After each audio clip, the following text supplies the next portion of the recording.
پورتا اینا دستکشن. دوستان عزیز چیزی که نمیدونی الکی قضاوت نکنی. اینا دستکش نیست، این دستکشه. ببین اینجا دستش کرده تا اینا گیر نکنن. اینا دستای واقعی خودشونن. انصاف داشته باشی. ببینید الکی قضاوت نکنی کسی رو. ببینید تا اینجا میگه چطوری این لباسا تنش رفته. داداش این لباسا زیپ داره اینجوری زیپ داره. ببینید این دستای خودشه. ببین الکی هیچ کس رو قضاوت نکنی. این پاهاشه، لباساش همه زیپیه. الکی ملت رو قضاوت میکنی دوستان گل. زیاد به اسمش پیج درست شده. پیجایی که درست شده نوش جونتون دوستان، ولی شماره کارت خودتون رو نذارید.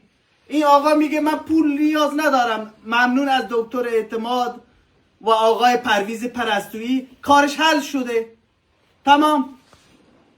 و نحوه دستکشاش اینجوری دستش میدی تا اینا گیر نکنن، اذیت نشی دوستان گل. ببینید اینجوری